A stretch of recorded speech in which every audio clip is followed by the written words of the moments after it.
Chelak shahri Xo'jaobod bir mahallasida 15,5 sotixlik hovli sotuvga qo'yildi azizlar. Bu safargi videomiz shu haqida bo'ladi. Bu yerning manzili haqida kengroq ma'lumot berib o'tib ketadigan bo'lsak, katta yo'l bo'yidan 50 metr ichkariga kirganda chap tomondagi birinchi hovli. Ushbu 15,5 sotixdan iborat bo'lgan hovlida yangi imoratda 5 ta xona, eski imoratda ham 5 ta xona bor. Endi esa sizlar bilan birgalikda batafsil xonalarni ko'rib chiqamiz. Hovlidagi 2 qavatlik imoratda umumiy 5 ta xona bor. Xonalardan tashqari qishki sanuzel va yozda o'tiradigan tapchan ham qurilgan. Hovlining qolgan yarmidagi bir qavatli imoratlarda ham 5 ta xona bor.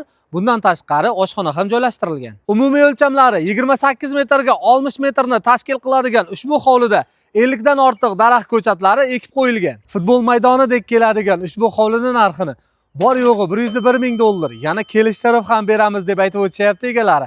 Kimga qiziq bo'lsa, ekranlarda ko'rib turgan telefon raqamlaringizga qo'ng'iroq qiling.